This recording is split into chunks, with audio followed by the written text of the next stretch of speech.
لا مبدل لکلماتی، نیست کسی تبدیل کننده از کلمات الله. یعنی الله ای را از تحریف و تبدیل بالکل محفوظ کرده. یک. پس حالی چی میگه؟ لا مبدل لکلماتی، اگر قرآن فیصله کن قبول نداری با وصفی که اینی قدر کمالات داراست، بدل و زبان اگر عالیم تو اقرار نمی کنی کدام طرف میری خیر؟ سری کی فیصله میکنی؟ کتابای دیگه مردم ها که تالیف کرده نمیتونه که دعوا بکنه که صدق است، راست است، بلکه شده میتونه که اشتباه بکنه. عدالت مراعات کرده، کتابای دیگه نکده مراعات. یک مذهب ده یک طرف کشانده، دیگه مذهب ده دیگه طرف کشانده، دیگهش ده دیگه طرف کشانده. اونجا تمایل پیداست. از همون خاطر کتاب حنفی را که بگیری بس موضوع خدا بالکل ثابت میکنه رفع الیدین منسوخ است. آسان گپ، برو بخیر دیگه. لیکن وقتی که بری مذهب امام مالک، امام شافعی، احمد ابن حنبل رحمت الله علیهم، سه مذهب دیگه را ببینی که میگه بی رفع الیدین نماز نمیشه. امام بخاری واری شخصیت محدث بزرگ است، امیر المؤمنین در حدیث است. او در این موضوع مستقل رساله نوشته کرده، ادعا داره که یک صحابی نیست که رفع الیدین که مردم در این مورد بی اعتنا دید رساله را تصنیف کرد مستقل. لیکن ملا صاحب آسان کی ناسخ از کیست که این سه مذهب سری منسوخ عمل میکنه؟ این منسوخ تنها تو شناختی ملا صاحب، این دیگه مردم ها منسوخ هم نمیشناسه. بله قرآن است که تمایل به گروه این گپا نداره بالکل. چرا که الله قطعی کسی رشته داره؟ لم یلد ولم یولد ولم یکن له، قطعی کسی او رشته نداره که طرفداری کسی را بکنه. تمام سخنهای قرآن کریم به عدالت استوار است بالکل. نه روی تو را میبینه نه روی مرا میبینه، چیزی که بیان شده. بکی سری قرآن فیصله کنیم، بکی سری حدیثی پیامبر فیصله بکنیم که روی کسی را سعی نمیکنه.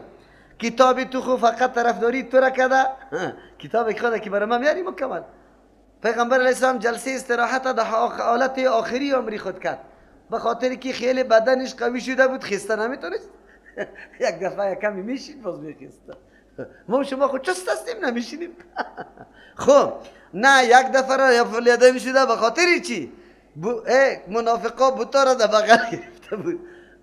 یک دفعه که تکبیر اولا گفتم بوتای خبیث خو میفته. این قدر دو وقت محکم است، فقط هم یک رفع الیدینی که در رکوع میری میفته. یه عجیب انصاف هست که ببینی تعجب بکنی چرا این قدر شلستیم؟ حدیث پیامبر خراب کو به خاطر که مذهب از بین نروه.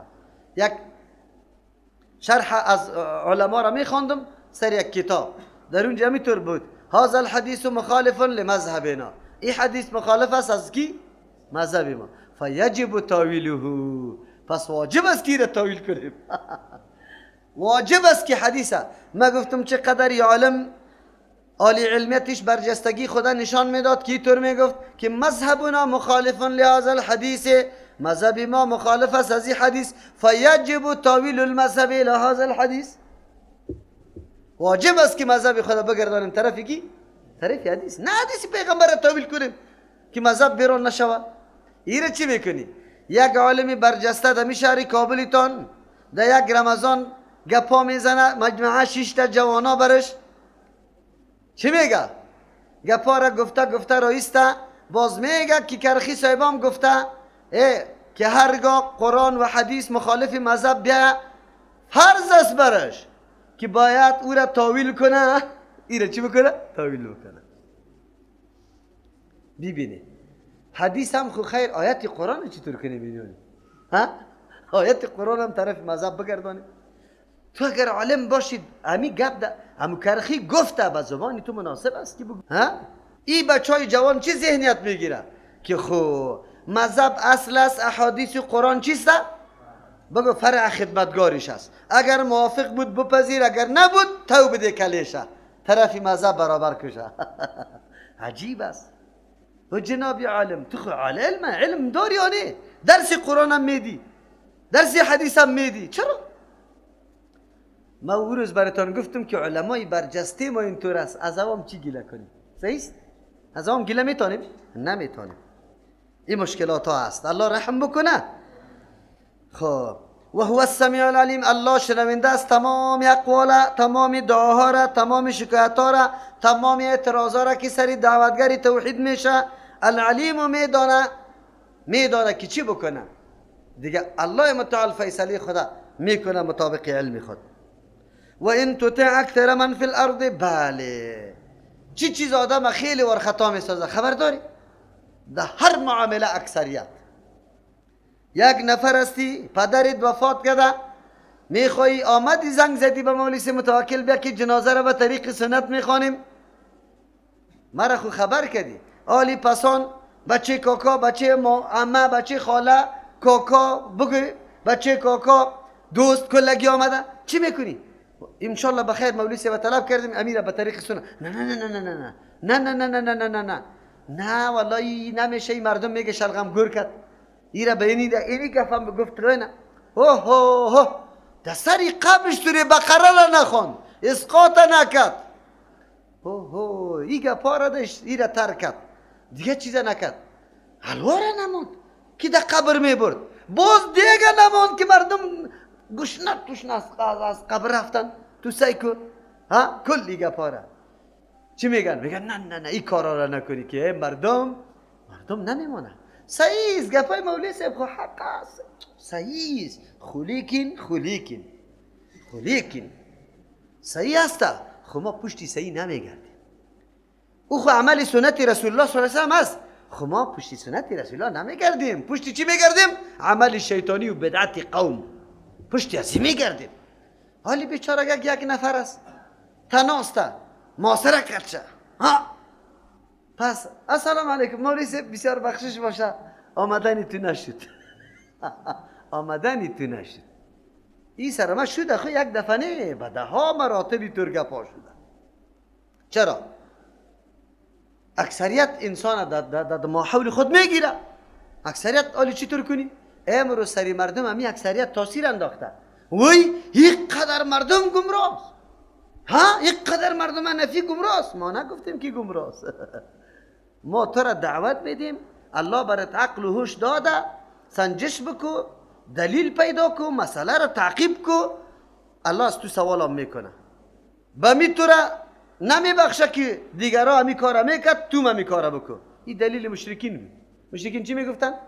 گفت بابا و اجدادی ما سری نمی گپ یافتیم شما همی کارا کرده رایستیم. الله متعال میگه اولو کان آباهم لا یعقلون شیئا ولا یهتدون.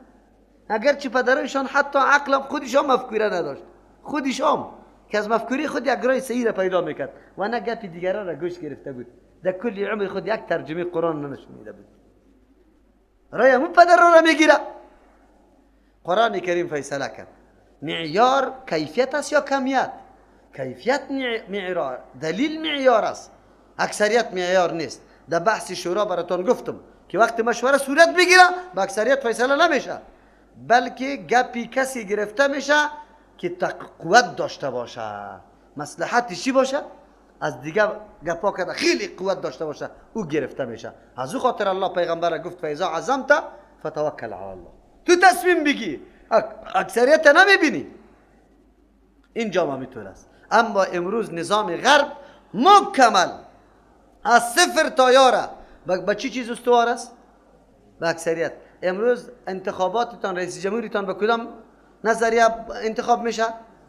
وزیرتان به کدام نظریه؟ اکثریت. وکیلتان به کدام نظریه؟ این کدام نظام است؟ نظام اسلام است یا خلاف اسلام؟ خلاف اسلام است. نظام خلاف اسلام است. از همون خاطر که کسی در انتخابات ها شریک میشه بالکل گناهگار است، سخت گناهگار است. رأی کی دادی فکرتان باشه که پس بگیری همیالی. چرا اکثریت مردم در جهان شما فیصله کنید، اکثریت مردم فاسق است یا مردم نیک است؟ بیدین است یا دیندار؟ تقوادار است یا بی تقوا؟ اکثریت کنش بی تقوا است. نظام دموکراسی سری نمی اکثریت استوار است. قرآن کریم چی میگه؟ پیغمبر علیه السلام میگه پیغمبر هیچ گاهی تو را عمل انجام نمیده، لیکن در تو را میگم دیوال تو بشنو. الله قانون نمیگذاره برای مسلمانایی که در آینده میآیه و وقتی غربیا رشته بافته که شروع میکنه خیش گیره باز متاثر میشه در اکثریت پذیرفتن. اینمی ما مسلمانا را الله آگاه میکنه که مسلمانا اگر تابعداری اکثریت کرده یا دلو که گمراه میسازتانه در راهی میبره که خودتان سری خود فیصله میکنه باز حق نداره. مرسی صاحب فیصله کردنه دموکراسی را تسلیم کرده، خدا میرسانه در پارلمان توسط تظاهرات، خودش سری خود فیصله کرده. یک دفعه رسید در پارلمان در چی؟ در پاچایی خود، لیکن امی تظاهرات دوباره شروع شد، باز چی کرد؟ لغو کرد. دین روز در نماز جمعه گفتیم یک تعداد برادرها اظهار نارضایتی کرد، والا یک گروه را تو تخریب میکنی. تخریب نمیکنم، حقیقت بیان میکنم. ما دین روز در نماز جمعه گفتم که راه حل جهاد است. راه حل پذیرفتن نظام دموکراسی غربی نیست. تسلیم شدن به این نظام خود فقط ذلیل کردن است. چرا؟ برالاغت است. این قرآن میگه دموکراسی اکثریت تعقیب میکنه. اکثریت کیست؟ در عمرم تو در پارلمان و در پاچوی رسیده نمیتونی. موقتا اگر رسیدی امروز یک کمی گامی تا طرف اسلام بالا کردی، سباسایی که جاده ها پر از فاسق است، بیرقا را بالا کرده، باز چی میکنی؟ حکومتی طور نامده، حکومت اسلامی توسط جهاد آمده. توسط کی؟ اما انتخابی پاچا بازی طور نیست که یک کسی بزور سردمداری کنه. بله اگر جنگ شد یک کسی بزور شد، بازم اسلام میگه که امیر اطاعت کنه، لیکن امی هسته و اتفاق مسلمان ها را چی نکنه؟ از بین نبره. امی آدمی که به زور آمده همین را بپذیره، چرا که مصلحت دونمو هست. خب آینده باز شورای اهل حل و عقد جور میشه. مردمایی که یک کار هم بسته میتونه هم واز میتونه، سرنوشت ساز مردم است، وا در بین خود میشینه یکی به دیگه ها سنجش کی لیاقت و اهلیت زیر داره، فلانی بالکل فلانی پاچا شود. این نمونه برای ما باقی مانده. لیکن اینطوری که پذیرفتی ای مسلمان در کل عمر در رأس حکومت رسیده نمیتونی، در کل عمر. چرا؟ اکثریت از تو نیست. اکثریت از دیگاست. و ان تطع اکثر من فی الارض، اگر تو اطاعت کنی پیامبر علیه السلام اکثری کسایی که در روی زمین است، یضلوک گمراه میکنه، خطا میکنه تو را عن سبیل الله، از راه الله متعال. اونجا هم هیاهوی خیلی زیاد بود. یک تعداد مسلمان ها که جدید مسلمان میشد میبیدن یا اقلیت است، یک سوال برش پیدا میشد. ابلیسی لعن شیطان ها انسی و جنی وسوسه میکنه در قلبای مردم، خو شما حق هستی یا ناحق؟ اگر حق هستی چرا اینقدر کم هستی؟ از همون خاطر معلوم شد که شما حق نیستی. دینم اینجا نماز میخواندم، یک بدبخت همینجا حالی هم در نماز میاد، اون مرا میگه که شما در کل افغانستان دو نفر نیستی. دیدی؟ دلیل گرفت از چی؟ از اقلیت. پیغمبر که اول دعوت شروع میکنه چند نفر میباشه؟ 1000 یا یک نفر؟ یک نفر میباشه. پس دلیل مشرکی بجاست که تو یک نفر هستی کو، این قدر مخلوق هستی کو، ما این قدر مخلوق تابیداری تو را بکنیم؟ تو یک نفر بیا تفریقه ننداز، میگیری نه تفریقه را انداخته رویستی. پیغمبر که آمده یکی از جمله شکایت های مشرکین چی بود؟ میگه این آدم پیدا شده بچه از پدر جدا کرده، دختر از مادر، برادر از برادر، ما را تباه نمی کرده، به این خاطر که ما را جدا کرده. پیغمبر به این خاطر آمده که حق بیان بکنه. یک نفر است، آیسته تا که یک گروه کوچک جور میشه. حالا ما شما واقعا در اقلیت قرار داریم یا نداریم؟ خب الحمدلله سر حق استوار باقی ماندیم. منهج ما منهج کیست؟ کتاب الله و سنت رسول الله که خطای دیش نمیه. خلاص بس. حالی مردم اکثریتش دیگه رقم باشه، برای ما چی؟ قرآن برای ما میگه ان یتبعون، اکثریت مردم ها تابیداری نداره، الا الظن، بجز از گمان، در عقاید خود به گمان روان است. و اینهم الا یخرسون، نیست یا مگر اٹکلیاس اعمال خود، کردارای خود روی چی؟ بگوی اٹکل و همینطور تخمین انجام میده، سنجش نمیکنه. چی میگه؟ وی ما خو نماز میخوانم چیزی دیگه خو نکردیم. بلی بیادرکم، نماز میخوانی خو نماز یک عبادت است. هر عبادت برای خود محل طلب داره، زمان طلب داره، مقدار طلب داره، کیفیت طلب داره. ببینیم که پیغمبر در کدام وقت در کدام جای بگه با کدام مقدار با کدام کیفیت انجام داده، ما و تون باید همون عبادت انجام بدیم. اگر تو میگی که نه نماز است میخوانم چرا بد خو نیست؟ نه جناب، دینی را نمیگه. نماز خو میخوانی به کدام کیفیت میخوانی؟ چی وقت میخوانی؟ نماز میخوانی نفل مطلقه میخوانی در وقت طلوع آفتاب، استوای آفتاب، غروب آفتاب، درست؟ ثواب میبری یا گناهگار میشی؟ گناهگار میشی. چرا؟ در وقتش نخواندی. پیغمبر منع کرده تو خوانده راستی. یک آدم میره در کجا میخونه؟ در مقبره استاد میشه نماز خدا میخونه، میشه نماز یا نمیشه؟ نمیشه نماز. چرا؟ پیغمبر منع کرد. جایش نه. تو خود نماز میخونی لیکن در مقبره میخونی. تو خود نماز میخونی، نماز پیشین 4 رکعت فرض است، تو 8 رکعت نیت کردی. اضافه میخونی. اگر با قصد می کار بکنه گناهگار است یعنی که ثواب میبره. چرا مقدار تغییر داد؟ خب خیلی کیفیتش چه رقم است؟ بله تو خود نماز میخونی لیکن دستایت دینمی پشت سر اینطوری بسته کردی. مثل که یک آدمی چیسته بگه اسیرا را که میگیره باز چی میکنه؟ اینجا دستایش بسته میکنه. تو میگی که من اسیر هستم، اسیری چیستم؟ گناه ها زنجیر شده دسته مرا پشت سر بسته کرده، به الله خود استاد میشم که توبیم خوب قبول شود. نمازش درست؟ نادرست است. کیفیت پیغمبر تو عمل نمیکنی. پشت گمان اٹکل نرو، اعمالی تا با اٹکل ادا نکو، سوال بکو. من اینمی کار انجام میدم، میرم سوال میکنم که پیغمبر علیه السلام این کار با کدام سیستم انجام داده که من انجام بدم. اینه سوال بکن. طریقه عبادت از پیغمبر بگیم بعد از عملی بکن. ما اینطور نمیگیم. امروز مردم ما را ببینی بیچاره که در مسجد ها بری داخل شه نمازخانی را ببینی بیخی افسوست میاد، بیخی حالت خراب است. چرا؟ یک رو سوال نکرد که پیغمبر چه قسم استاد تو چه قسم نیت کرد. نه این گپا نیست. عقیدهشان چیسته؟ گمان داره. این قبر که است مولوی صاحب بسیار زور داره. من معلوم کردم که زور داره. تو از کجا معلوم کردی که زور داره؟ ها؟ تو این قدر آدمی پخته شدی که این مرده را داخل میشه این در مرده، این در عالم برزخ میری زوری از زیرم معلوم میکنی. پالانی خطش کردی؟ ها؟ که زوریشو معلوم کردی؟ یک اٹکل است، یک چیز تا بگه گمان است. یک گمان به خود گرفته. عقیده به گمان ثابت نمیشه. عقیده دلیل کار داره. ان ربک هو اعلم من یضل عن سبیله، یقینا پروردگار تو هو اعلم، خب علم است من بالای کسی که یضل خطا شده گمراه شده عن سبیله از راه الله متعال. که الله عالم است مستلزم علم چیست؟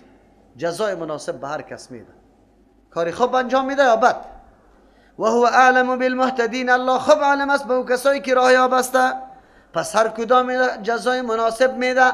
کسی که در راه هدایت است الله ترقی، پیشرفت، عزت، آبرو، شرافت دیگه اضافه میکنه.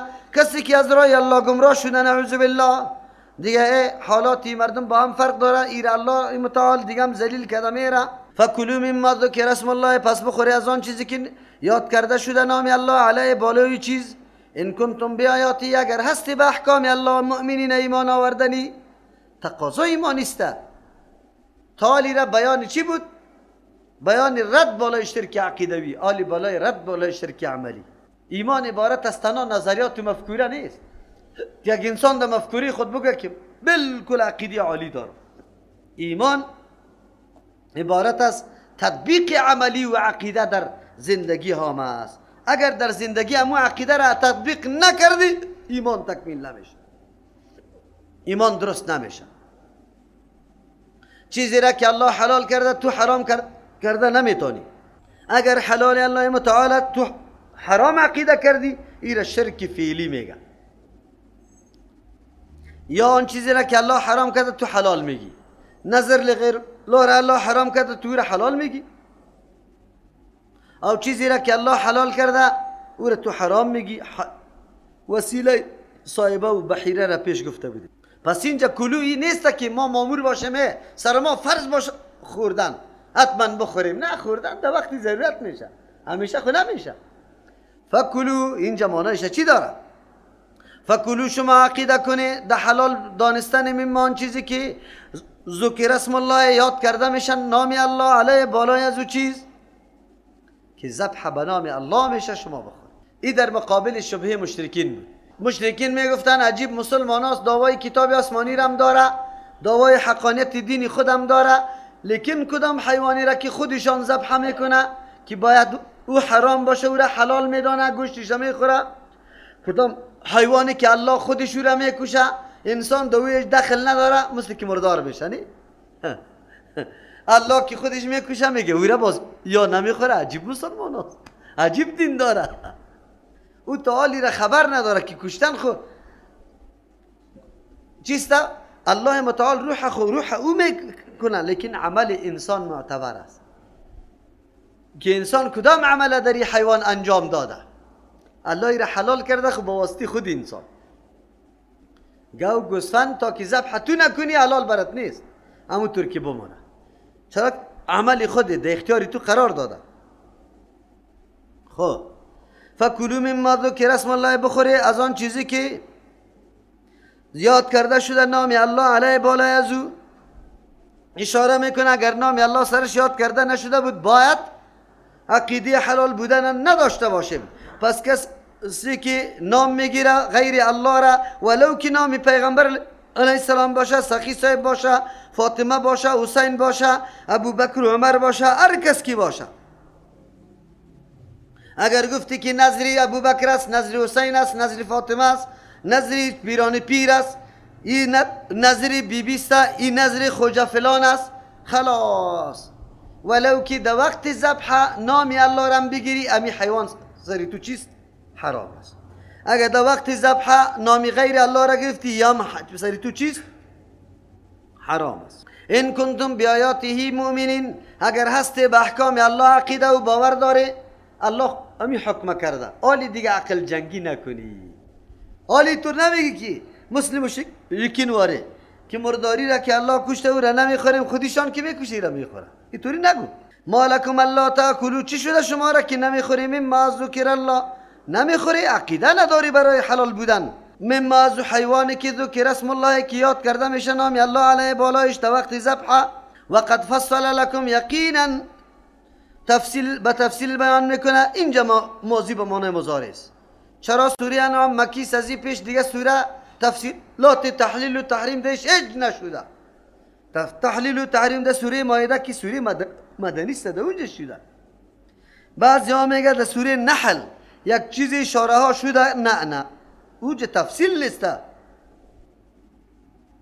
بلکه تفسیرها خود ما بعد شده. از او خاطر فصله ماضی به معنای مضارع است. و قد فصل لکم، یقینا بیان میکنه برای شما ما آن چیزی را حرم علیکم که منع کرده الله بالای شما خوردن از او را بر ما بیان هم کرد. سوره مائده یک تعداد از حیوانات بر ما بیان کرد. الا ما اضطررتم، مگر آن چیزی که ناچار کرده میشه الیه، بسوی خوردن از او، که در وقت جان کندن میرسه چیزی موجود نیست از حلال. شما یک چیزی میخوره که این چیست زندگی خدا چی بکنه؟ نگاه کنه.